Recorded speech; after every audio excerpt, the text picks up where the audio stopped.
Dear students, ये mechanical properties of fluid का lecture number 2 है और इस लेक्चर नंबर 2 में हम बहुत सारे पॉइंट्स स्टडी करने जा रहे हैं आज। फॉर एग्जांपल सबसे पहले हम स्टडी करेंगे हाइड्रोस्टैटिक पैराडॉक्स की, कि हाइड्रोस्टैटिक पैराडॉक्स किसे कहते हैं। सेकंड वन हम स्टडी करेंगे पास्कल्स लॉ की, और पास्कल्स लॉ के एप्लीकेशंस हम देखेंगे, और लास्ट में कुछ इंस्ट्रूमेंट की हम स्टडी करेंगे जो इस्तेमाल किए जाते हैं प्रेशर को मेजर करने के लिए।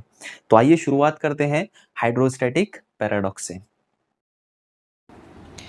पैराडॉक्स जो वर्ड है उसके मीनिंग होते हैं बरखिलाफ, अपोजिट। मतलब जो चीज़ हम लॉजिकली सोचते हैं होता उसके ख़िलाफ़ है, उसके अपोजिट होता है, ऐसी चीज़ को हम पैराडॉक्स कहते हैं। ऐसे ही एक पैराडॉक्स को समझने के लिए चार वेसल्स जो एक दूसरे से इंटरकनेक्टेड है, फ़र्ज़ कीजिए ABCD चार वेसल्स है जो एक दूसरे से इंटरकनेक्टेड है। इस तरह से वो एक दूसरे से जुड़े हुए हैं कि किसी एक वेसल में भी अगर हम लिक्विड या फ्लूइड को डालें तो चारों वेसल्स में वो फ्लूइड पहुंच जाता है और एक सर्टन हाइट पर वो फ्लूइड जाकर रुक जाता है। तो चारों भी वेसल्स में अगर आप गौर करेंगे तो फ्लूइड का जो हाइट है ABCD में वो एक जैसी हाइट है। अब यहाँ पे क्वेश्चन क्या पैदा होता है, सवाल ये पैदा होता है कि कौन सा ऐसा वेसल है जिसमें बहुत ज़्यादा प्रेशर जनरेट हो रहा है और वहाँ से प्रेशर जनरेट होने की वजह से लिक्विड कौन से वेसल्स में ऊपर की तरफ चढ़ जाएगा। तो ये चारों भी वेसल्स को अगर गौर से देखें तो जनरली देखने वालों को ऐसा लगता है कि जो वेसल सी है वो वेसल सी में बहुत ज़्यादा प्रेशर जनरेट हो रहा है उसकी शेप को देखकर, और वो वहाँ से प्रेशर ज़्यादा जनरेट होने की वजह से उसमें का लिक्विड, एक वेसल है B, वो वेसल B में चढ़ जाएगा। ऐसा हमें लॉजिकली लगता है, लेकिन ऐसा होता नहीं है। बिकॉज़ हमने अभी स्टडी किया था कि जो प्रेशर होता है वो सिर्फ़ और सिर्फ डिपेंड होता है प्रेशर P = H ρg। मतलब प्रेशर जो डिपेंड होता है वो सिर्फ़ और सिर्फ हाइट पर डिपेंड होता है, ना कि वेसल्स की शेप पर। तो हाइट तो सारे ही वेसल्स में एक जैसी है, मतलब प्रेशर जो एग्जर्ट होगा वो हर वेसल में एक जैसा ही एग्जर्ट होगा। देयरफॉर प्रेशर ये वेसल्स की शेप पर डिपेंड नहीं करता, इसके लिए प्रेशर हर वेसल में जो क्रिएट होगा वो एक जैसा होगा। तो यहाँ पर लॉजिकली अपोजिट कौन सी चीज़ हो रही है कि हम सोच रहे हैं प्रेशर C में ज़्यादा होगा और लिक्विड C से B में चढ़ जाएगा, लेकिन ऐसा नहीं होता है। ABCD चारों भी वेसल्स में प्रेशर जो होता है वो एक जैसा ही होता है। इस कंसेप्ट को समझने से पहले, मतलब P = H ρg, ये इक्वेशन को प्रूफ करने से पहले इसे एक अपोजिट थिंग माना जाता था कि भाई C में ज़्यादा प्रेशर जनरेट होना चाहिए, लेकिन ऐसा नहीं होता है। तो इसको हाइड्रोस्टैटिक पैराडॉक्स कहा जाता था, P = H ρg इक्वेशन को इन्वेंट करने से पहले। अब तो आप समझ ही गए होंगे कि ऐसा क्यों कहा जाता है। जसदिस्ते तसनस्ते, प्रेशर जो होता है ये सिर्फ और सिर्फ लिक्विड की हाइट पर डिपेंड करता है, वो वेसल्स के शेप पर डिपेंड नहीं करता है, वेसल्स के एरिया पर भी डिपेंड नहीं करता है। तो this is all about the hydrostatic paradox. Now proceeding towards the next point, that is a Pascal's law.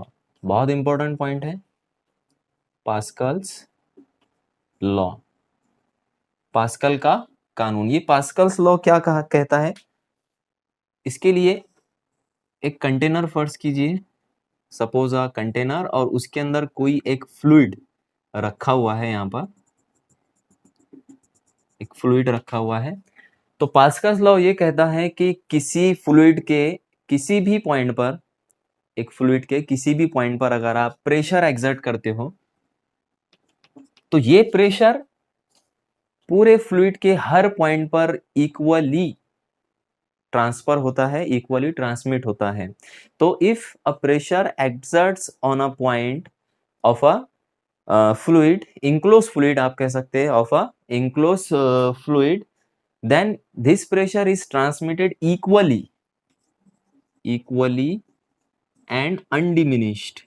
undiminished का वर्ड यहाँ पे इस्तेमाल किया हुआ है। undiminished मतलब बिना किसी कमी के वो इक्वली ट्रांसफर होता है to each and every point of liquid. और यहाँ तक के वो हर पॉइंट पर ही नहीं ट्रांसफर होता है, बल्कि जो कंटेनर में वो रखा हुआ है उस कंटेनर की वॉल के ऊपर भी उतना ही प्रेशर एक्सर्ट होता है जितना प्रेशर आप एक सिंगल पॉइंट पे डाल रहे हो। तो this is the statement of Pascal's law. उसको एक मर्तबा और रिपीट करते हैं कि अगर किसी इनक्लोज फ्लूइड के एक पॉइंट पर आप प्रेशर डालते हो, then that pressure equally transfer होता है to every every molecule of a fluid. तो हर मॉलिक्यूल पर वो उतना ही प्रेशर एक्सर्ट होता है, और यहाँ तक कि उसके कंटेनर के वॉल पर भी उतना ही प्रेशर एक्सर्ट होता है।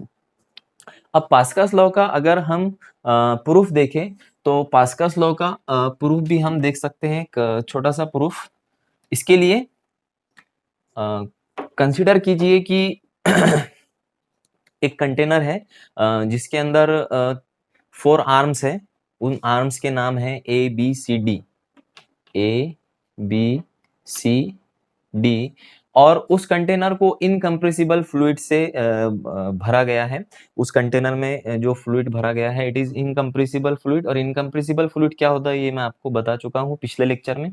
इनकम्प्रेसिबल फ्लूइड के साथ साथ जो 4 आर्म्स आपको नजर आ रहे हैं, उस 4 आर्म्स पर 4 फ्रिक्शनलेस वाटर टाइट पिस्टन जो है फिट किए गए हैं। इस तरह से फिट किए गए हैं कि किसी एक भी पिस्टन को आप मोशन देते हो तो वो चारों भी पिस्टन जो है उसके जरिए असरअंदाज होते हैं। एक पिस्टन की मोशन की वजह से चारों भी पिस्टन जो है मोशन करने लगते हैं। तो उसमें जो आर्म ए है, आर्म ए का जो क्रॉस सेक्शनल एरिया है फर्ज करेंगे ए है, बी का क्रॉस सेक्शनल एरिया 2a है, और सी का क्रॉस सेक्शनल एरिया 3, और इसी तरह डी का क्रॉस सेक्शनल एरिया a/2 है। अब अगर आर्म ए पर आप अगर फोर्स लगाते हो तो उस फोर्स की वजह से जो प्रेशर वहां पे क्रिएट होता है वो प्रेशर मैं यहाँ पे कैलकुलेट कर दो। Pressure on A is, force आपने लगाई है वहां पर F, और एरिया है उसका क्रॉस सेक्शन एरिया है A। तो प्रेशर एट पॉइंट ए या फिर ए आर्म पर जो प्रेशर क्रिएट हो रहा है वो इक्वल है हमारे पास में F/A के। अब जब आप फोर्स लगाते हो आर्म ए पर, पिस्टन ए पर, तो उसकी वजह से जब आप उसको डाउनवर्ड डायरेक्शन में फोर्स लगाते हो तो उसकी वजह से जो 3 पिस्टन है बी सी और डी, ये तीनों पिस्टन भी मूव आउटवर्ड, मतलब ये बाहर की तरफ मूव होते हैं ताकि वो अपनी पोजीशंस को बरकरार रख सके। Because these are frictionless piston. जो पिस्टन आप यूज कर रहे हैं वो फ्रिक्शनलेस है।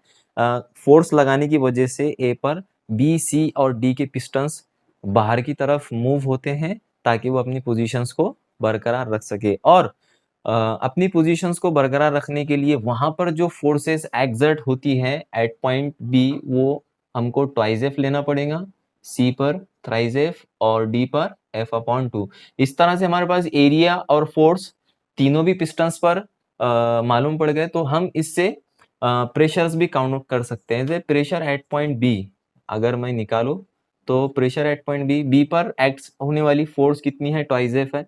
तो यहाँ पे लेता हूँ मैं ट्वाइस एफ अपॉन, और एरिया है उसका 2a, 2 से 2 कैंसल, मतलब pressure at B is F/A। इसी तरह प्रेशर एट सी मुझे निकालना है, प्रेशर एट सी भी मैं निकाल सकता हूँ। फोर्स अपॉन एरिया, फोर्स कितना है सी पर, थ्राइस एफ, और उसका एरिया ऑफ क्रॉस सेक्शन है मेरे पास में थ्राइस ए। सो 3 से 3 cancel, F/A। Pressure at point D भी मैं काउंट कर सकता हूँ, इक्वल्स टू फोर्स है यहाँ पर एक्सर्ट होने वाली F/2, और यहाँ पे एरिया है A/2, 2 से 2 कैंसल, आंसर आया F/A। तो pressure at point A B C और डी, चारों भी पॉइंट पर जो प्रेशर एक्सर्ट हो रहा है वो इक्वल प्रेशर एक्सर्ट हो रहा है, जो कि प्रूफ है पास्कल्स लॉ का, और ये प्रूफ करता है पास्कल्स लॉ को। Means pressure at each point is equal. तो अगर एक पॉइंट पर भी आप प्रेशर लगा रहे हो तो वो प्रेशर इक्वली डिस्ट्रीब्यूट होता है हर पॉइंट पर, लिक्विड के हर पॉइंट पर। So this is all about the Pascal's law. अब पास्कल्स लॉ के हम एप्लीकेशंस देखेंगे। तो सबसे पहला जो एप्लीकेशन है, the first application is hydraulic lift applications of Pascal's law. Application of Pascal's law में सबसे पहला जो एप्लीकेशन हम देखने जा रहे हैं आज, that is a hydraulic lift.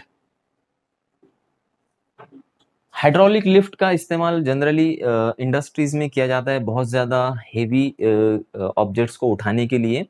ये हाइड्रोलिक लिफ्ट किस तरह से काम करती है वो आज हम समझेंगे।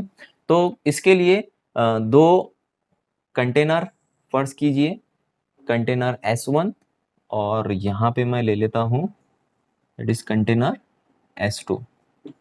दोनों कंटेनर में क्या फर्क है कि इसका जो एरिया है कंटेनर S1 का इट इज A1 और इसका जो कंटेनर का एरिया है A2। तो यहाँ पे जो एरिया सेकंड कंटेनर का है वो बड़ा है as compare to first one. तो पहले कंटेनर का एरिया A1 छोटा है, दूसरे कंटेनर का एरिया A2 बड़ा है। दोनों भी कंटेनर को एक दूसरे से हम यहाँ पे कनेक्ट कर देंगे। कनेक्ट करने के बाद में इसके अंदर फ्लूइड भर देंगे। तो इसमें फ्लूइड है और फ्लूइड का जो हाइट रहेगा दोनों भी कंटेनर में सेम रहना चाहिए। दोनों भी कंटेनर में फ्लूइड का हाइट सेम है। अब यहां पर अगर आप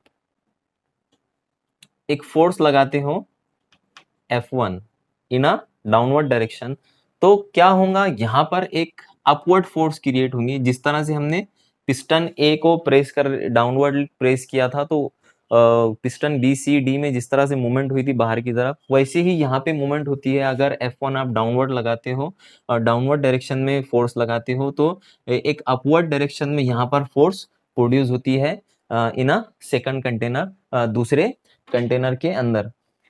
तो ये फोर्स अगर मुझे यहाँ पर अगर प्रेशर मैं कैलकुलेट करना चाहूँ तो pressure at container S1 P is equal to क्या होगा, हमारे पास में फॉर्मूला है फोर्स अपॉन एरिया। फोर्स है F1 और एरिया है हमारे पास में A1। ठीक है, कॉल्ड इक्वेशन 1, इसको नाम देंगे हम इक्वेशन नंबर 1। इसी तरह से जो कंटेनर S2 है जिसका एरिया A2 और वहां पे फोर्स प्रोड्यूस हो रही है F2, वहां अगर मैं प्रेशर निकालना चाहूँ, प्रेशर तो हर जगह सेम ही रहेगा according to Pascal's law. Pascal's law के मुताबिक एवरी पॉइंट, हर पॉइंट पर प्रेशर इक्वल होता है। तो pressure P at container S2 is F2 upon A2।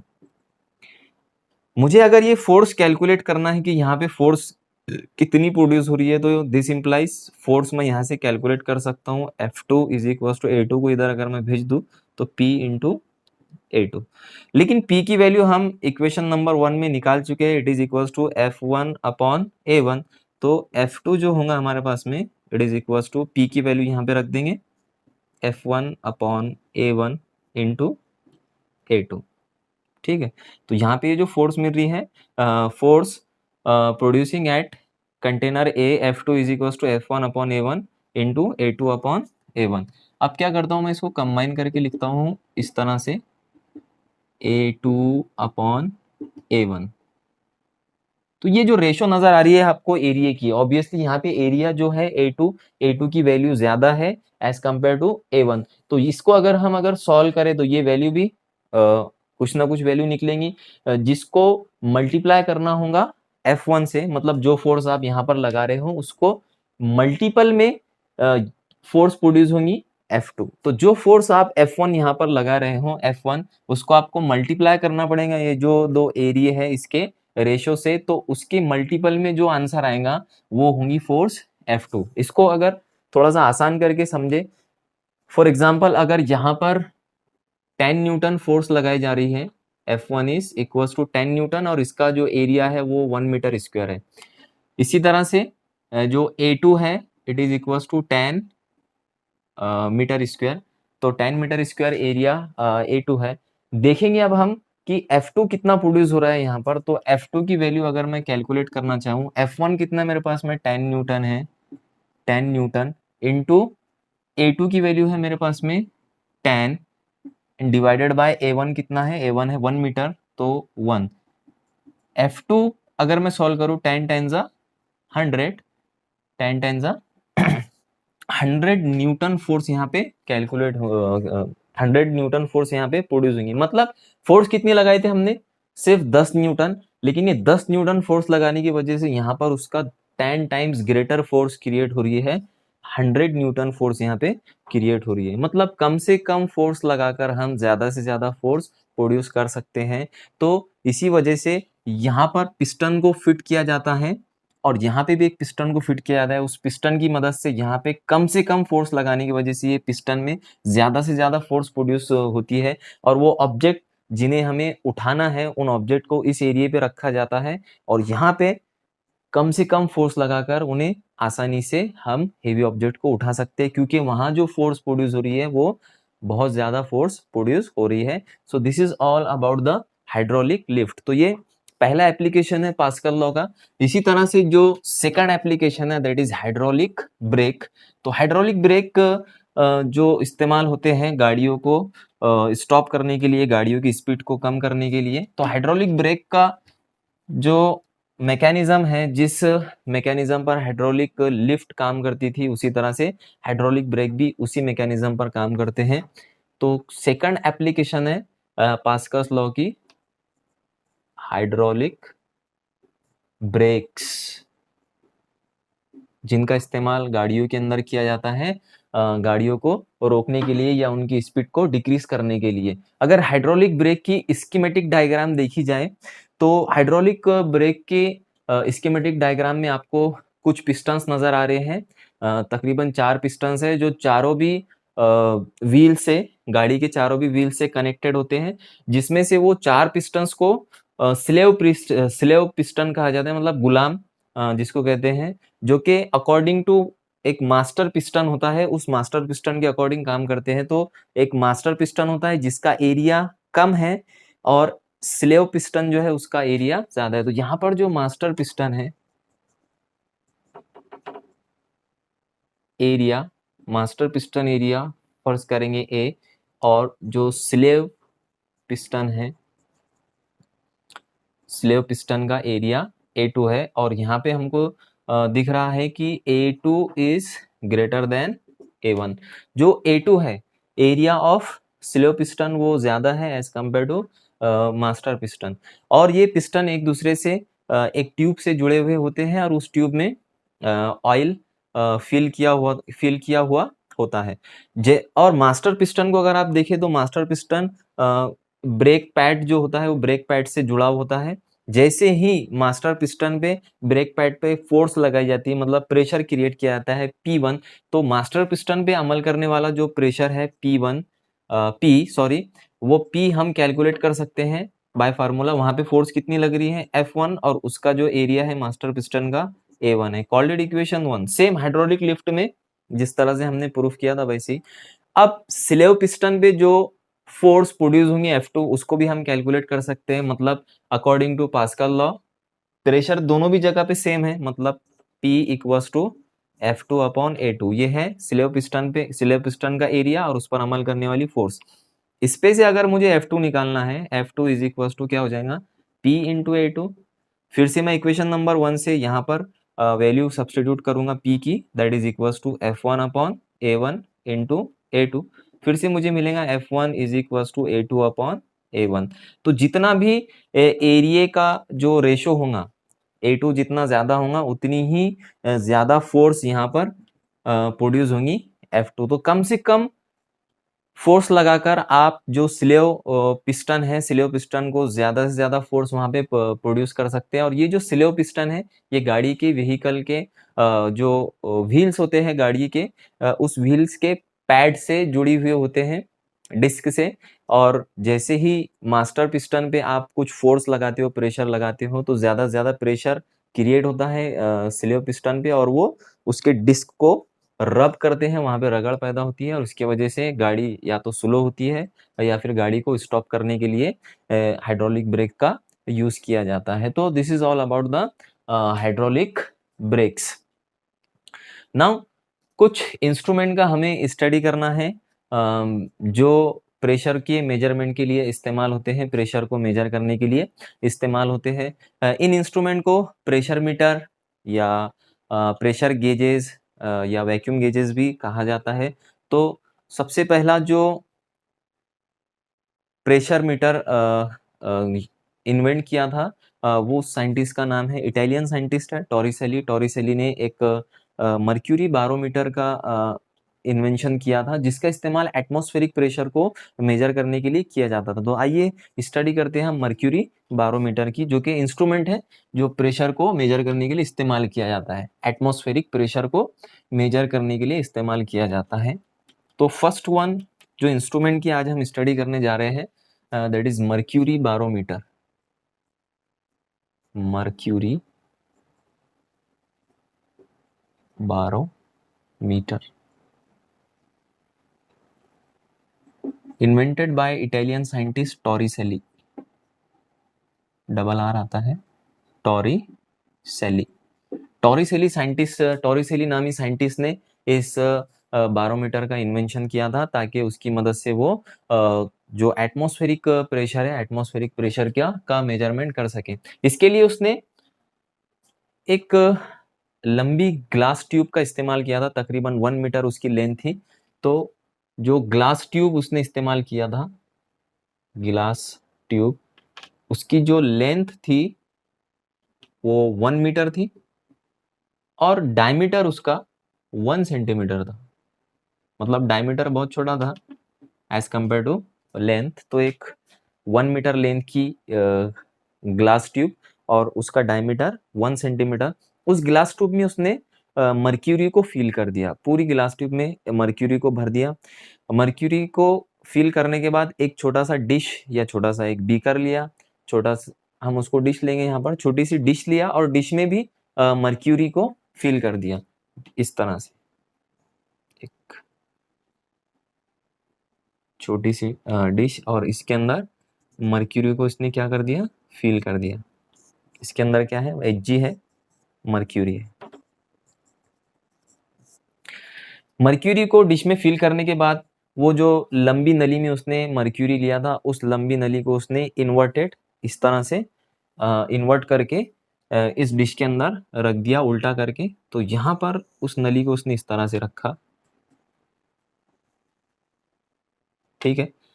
इसकी वजह से क्या हुआ कि नली में का जो मर्क्यूरी था थोड़ा बहुत, वो मर्क्यूरी इस डिश के अंदर स्पिल आउट हो गया, उसके अंदर ट्रांसफर हो गया। तो यहाँ पर एक खाली जगह बच गई, ऊपर का जो हिस्सा है वहाँ पे कोई भी मर्क्यूरी के मॉलिक्यूल्स मौजूद नहीं है और वो हिस्सा यहाँ पे खाली हो गया। फर्ज करेंगे एट पॉइंट ए पर का जो ऊपरी हिस्सा है वो खाली है और नीचे ये टोटल मर्क्यूरी भरी हुई है। अब यहाँ पे एक पॉइंट लेंगे हम बी और यहाँ पर एक पॉइंट लेंगे सी। अब देखेंगे कि किस तरह से ये मर्क्यूरी बारोमीटर जो है एटमॉस्फेरिक प्रेशर का मेजरमेंट करता है। तो एट पॉइंट सी अगर आप देखें तो एट पॉइंट सी पर जो प्रेशर एक्सर्ट हो रहा है वो pressure is nothing but atmospheric pressure. वो प्रेशर कौन सा एक्सर्ट हो रहा है, it is open to atmosphere. ये जो डिश है ये ओपन है एटमॉस्फेयर के लिए। तो यहाँ पर जो प्रेशर एक्सर्ट हो रहा है दैट इज एटमॉस्फेरिक प्रेशर और एट पॉइंट सी। अब अकॉर्डिंग टू हाइट, यहाँ पर अगर बी और सी की हाइट देखें आप तो दोनों की हाइट इक्वल है, मतलब इक्वल हाइट पर जो प्रेशर एक्सर्ट होंगे वो भी इक्वल होंगे। तो मतलब बी पर जो प्रेशर है, सी पर जो प्रेशर है वही प्रेशर बी पर यहाँ पे प्रोड्यूस होगा। तो हमको मिल रहा है pressure at C is equal to pressure at B. और प्रेशर एट सी क्या है, एटमॉस्फेरिक प्रेशर, मतलब तीनों भी प्रेशर क्या है, इक्वल है।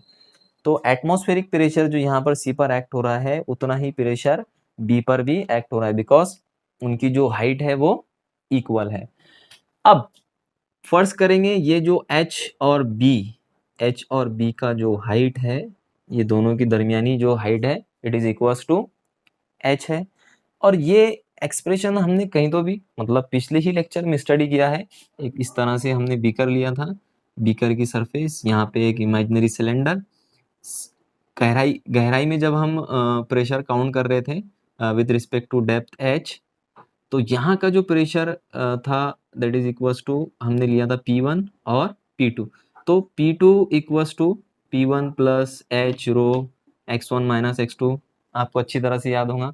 तो P2 जो हम कैलकुलेट कर रहे थे प्रेशर एट डेप्थ P, यहाँ का प्रेशर इक्वल टू P लिए थे और atmospheric pressure equals to P1 equals to P0 लिए थे हमने, P0 प्लस H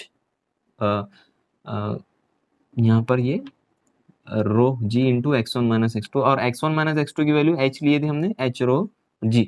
तो ये फार्मूला आपको अच्छी तरह से याद होगा कि अगर डेप्थ में कोई पॉइंट P मौजूद है, एक कोई पॉइंट है, तो उस पर जो प्रेशर एक्सर्ट होता है P, वो इक्वल होता है प्रेशर उसके ऊपर h हाइट पर जो पॉइंट मौजूद है वहां का प्रेशर प्लस h रो जी। तो सेम सिचुएशन यहाँ पर भी है। B पॉइंट पर हमको एक्चुअली प्रेशर अगर निकालना रहा इस ट्यूब के अंदर, B पॉइंट पर अगर हमें प्रेशर निकालना रहा, तो यहाँ का जो प्रेशर है PB, according to this formula PB is equals to उसके ऊपर जो पॉइंट है, ऊपर कौन सा पॉइंट है A, equals to PA plus H rho G। इतना प्रेशर यहाँ पर क्या होगा, एक्सर्ट होगा। PB is equals to PA plus H rho G, इतना प्रेशर यहाँ पे एक्सर्ट होगा। लेकिन अभी अभी मैंने आपको बताया कि ये जो स्पेस है, ये स्पेस खाली है, यहाँ पर कोई भी मर्क्यूरी का मॉलिक्यूल मौजूद नहीं है। हाँ, मर्क्यूरी वेपर्स वहां पर मौजूद हो सकते हैं। तो यहाँ पर एक वैक्यूम जैसा क्रिएट हो गया। क्या क्रिएट हो गया, वैक्यूम। और वैक्यूम का जो प्रेशर है वो इक्वल्स टू 0 होता है, मतलब PA इक्वल्स टू हमारे पास क्या है, 0 है, बिकॉज ऑफ वैक्यूम। तो PA की जगह हम यहाँ पे 0 रख देंगे, therefore pressure at point B हमको मिलेगा 0 प्लस H रो G। तो प्रेशर एट पॉइंट B मिल रहा हमको 0 प्लस H रो G, यानी pressure at point B is equals to है H रो G। लेकिन प्रेशर एट पॉइंट B ही इक्वल है एटमॉस्फेरिक प्रेशर के, therefore atmospheric pressure is equals to H rho G। तो यहाँ पे जो एटमॉस्फेरिक प्रेशर हमको हासिल हुआ, it is equals to H rho G। ये एटमॉस्फेरिक प्रेशर सिर्फ और सिर्फ इस मर्क्यूरी कॉलम की हाइट पर डिपेंड करता है, इस मर्क्यूरी कॉलम की हाइट पर डिपेंड करता है, जहां पे रो भी कांस्टेंट है, that is density of mercury, और एक्सेलरेशन ड्यू टू ग्रेविटी की वैल्यू भी कांस्टेंट है। दोनों भी वैल्यू कांस्टेंट है, सिर्फ जो एटमॉस्फेरिक प्रेशर की वैल्यू है वो डिपेंड करती है इस मर्क्यूरी कॉलम पर। ये कॉलम अगर यहाँ पे मर्क्यूरी की हाइट बढ़े तो ऑब्वियस है कि एटमॉस्फेरिक प्रेशर भी बढ़ेगा, और अगर ये हाइट यहाँ पर कम हो तो जाहिर है कि एटमॉस्फेरिक प्रेशर भी कम होगा। एटमॉस्फेरिक प्रेशर जो नॉर्मल वैल्यू होती है, ये हाइट मतलब H की जो हाइट यहाँ पर नॉर्मल एटमॉस्फेरिक प्रेशर के लिए जो इस्तेमाल होता है, normal atmospheric pressure is 76 centimetre of mercury. Mercury की कितनी हाइट होती है, 76 सेंटीमीटर ऑफ मर्क्यूरी। वैसे नॉर्मल एटमॉस्फेरिक प्रेशर, यहाँ पे एटमॉस्फेरिक लिखता हूँ मैं, P एटमॉस्फेरिक जो होता है वो 760 mm, मतलब सेंटीमीटर को अगर मिलीमीटर में कन्वर्ट करें तो 1 centimetre is equals to 10 millimetres होता है। तो 10 से इसको मल्टीप्लाई करें, 760 mm ऑफ Hg। तो नॉर्मल एटमॉस्फेरिक प्रेशर की वैल्यू हम यहाँ पे लेते हैं 760 या 760 mm ऑफ Hg। तो एक बात हमको यहाँ पर पता चली कि ये मर्क्यूरी की हाइट जो उस नली के अंदर प्रोड्यूस हो रही थी, वही मर्क्यूरी की हाइट यहाँ पर वेरिएबल होती है, जिस पर एटमॉस्फेरिक प्रेशर डिपेंड करता है। तो इन दिस वे इस मर्क्यूरी की हाइट को मेजर करके हम एटमॉस्फेरिक प्रेशर को मेजर कर सकते हैं। So this is all about the mercury barometer. Now our next instrument is manometer. उसको मैनोमीटर भी कहते हैं, प्रेशर मैनोमीटर या फिर यूट्यूब मैनोमीटर। यूट्यूब मैनोमीटर क्या होता है, प्रेशर का एक इंस्ट्रूमेंट है। ये इंस्ट्रूमेंट जो इस्तेमाल होता है, it is use for to measure a gauge pressure of gas. तो गेज प्रेशर को मेजर करने के लिए इस इंस्ट्रूमेंट का हम इस्तेमाल करते हैं। इसके अंदर एक यू शक्ल की नली होती है, यू शेप की एक नली यहाँ पे हम कंसिडर करेंगे। और ये जो यू शेप की नली है, एक कंटेनर से ये जुड़ी होती है, जिस कंटेनर में गैस फिल की हुई है, जिसका प्रेशर हमें कैलकुलेट करना है। अब इस यू शेप नली में मर्क्यूरी की जगह मर्क्यूरी ना लेते हुए low density liquid, low density fluid जैसे केरोसिन वगैरह फिल करते हैं, ताकि हमें एक हाइट डिफरेंस मिले। यूट्यूब के अंदर जो यू शेप की नली है, इसके अंदर एक हाइट डिफरेंस, मतलब जो अपर लेवल है वो यहाँ पर, और लोअर लेवल जो मिलती है हमें यहाँ पर मिलती है। फर्स्ट करेंगे, this is a point A, और यहाँ पर at this is a point B, और इसकी सेम हाइट पर एक पॉइंट लेंगे हम सी, और यहाँ पे लेंगे एक पॉइंट डी जिसके अंदर गैस भरी हुई है और उस गैस का हमें प्रेशर निकालना है, मतलब प्रेशर एट पॉइंट डी हमें कैलकुलेट करना है।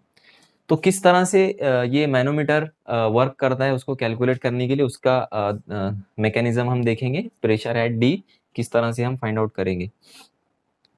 तो यहाँ पर ये जो पॉइंट दिख रहा है आपको, पॉइंट सी और पॉइंट बी दोनों भी इक्वल हाइट पर है, दोनों भी इक्वल हाइट पर है। इक्वल हाइट पर होने की वजह से इनके जो प्रेशर है, pressure at B is equal to होता है प्रेशर एट सी। यहाँ का प्रेशर और यहाँ का प्रेशर सेम होगा। अब प्रेशर एट पॉइंट सी और प्रेशर एट पॉइंट डी अगर हमको देखना है तो according to Pascal's law, Pascal's law क्या कहता है कि क्लोज कंटेनर के अंदर हर पॉइंट पर जो प्रेशर होता है वो सेम होता है। अगर यहाँ पे जितना भी प्रेशर होगा इस पॉइंट पे उतना ही प्रेशर डी पर भी होगा। तो pressure at point C is equal to pressure at point D according to Pascal's law. Pascal's law के मुताबिक दोनों भी जो प्रेशर है, प्रेशर एट सी और प्रेशर एट डी, वो इक्वल होंगे। और इसी तरह से हाइट की वजह से, सेम हाइट होने की वजह से प्रेशर एट बी और प्रेशर एट सी ये भी सेम होंगे। अब फर्स्ट करेंगे ए और बी की जो हाइट है वो एच है, ए और बी का जो हाइट है वो एच है, दोनों के बीच के जो हाइट लिए हमने लिक्विड कॉलम की वो एच लिए। अब एक फॉर्मूला इससे पहले जो लिखे थे हमने, P is equal to P naught plus H rho G, ये वाला फार्मूला, या फिर P2 equals to P1 plus H rho G, जहाँ पे P1 यहाँ का प्रेशर है और P2 यहाँ का प्रेशर है। अगर B पर मुझे प्रेशर निकालना है तो ये वाली इक्वेशन का मैं इस्तेमाल करूंगा। तो pressure at point B is equals to उसके ऊपर जो पॉइंट है एच हाइट पर, that is pressure at point A plus मुझे क्या मिलेगा H rho g, H into rho G.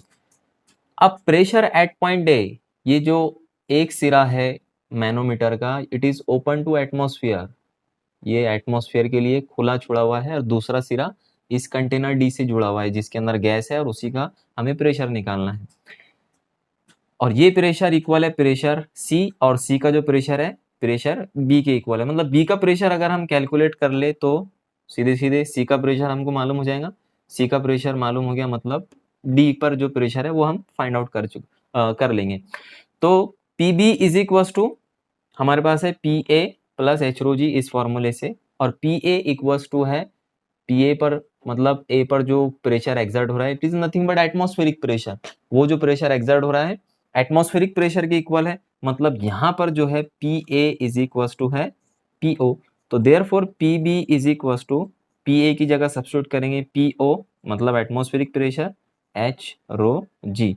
अगर लेकिन पी बी जो प्रेशर है it is equals to P C, और पी सी का जो pressure it is equals to P D, मतलब P D pressure at point D is equals to, जिसको हम पी से जाहिर करेंगे, पी मतलब पी डी का जो प्रेशर है, जो प्रेशर पी हमको फाइंड आउट करना है एट डी, उसको मैं पी से जाहिर कर रहा हूँ, P is equals to P naught plus H rho g. तो ये एक्सप्रेशन हमको मिला, P equals to P naught plus H rho g. अब गेज प्रेशर हमको पता है कि एब्सोल्यूट प्रेशर और एटमॉस्फेरिक प्रेशर के डिफरेंस को गेज प्रेशर कहते हैं, तो हम दोनों को डिफरेंस की सूरत में लिखेंगे। पी नॉट को अगर मैं इधर लेकर आ जाऊँ तो ये हो जाएगा P minus P not equals to h rho g. तो ये जो कंटेनर डी के अंदर गैस मौजूद है उस गैस के गेज प्रेशर को ये एक्सप्रेशन जाहिर करता है। तो इन दिस वे दोनों भी इंस्ट्रूमेंट का हमने इस्तेमाल यहाँ पर देखा है जो यूज होते हैं प्रेशर को काउंट करने के लिए एटमॉस्फेरिक। पहला जो इंस्ट्रूमेंट देखे हमने वो यूज होता था, that is mercury barometer use होता था एटमॉस्फेरिक प्रेशर को मेजर करने के लिए, और ये जो यूट्यूब मैनोमीटर है ये यूज होता है गेज प्रेशर को कैलकुलेट करने के लिए। दोनों भी प्रेशर की जो वैल्यू है वो मर्क्यूरी के एक मर्क्यूरी की हाइट पर डिपेंड करती थी, और ये दूसरे केरोसिन वगैरह जो लिक्विड हमने इस यूट्यूब में इस्तेमाल किया है उसकी हाइट पर ये प्रेशर डिपेंड करता है। तो pressure is a function of height of fluid, तो फ्लूइड की हाइट पर ये डिपेंड करता है। रो भी कांस्टेंट है और यहाँ पे जी भी कांस्टेंट है। तो यहाँ पर यूट्यूब मैनोमीटर का भी जो पॉइंट था, जो टॉपिक था वो खत्म हुआ। अब नेक्स्ट लेक्चर में हम शुरुआत करेंगे सरफेस टेंशन की। सरफेस टेंशन क्या होता है उसकी मॉलिक्यूलर बेस पर हम स्टडी करेंगे। तो wait for the next lecture and thanks for watching this lecture.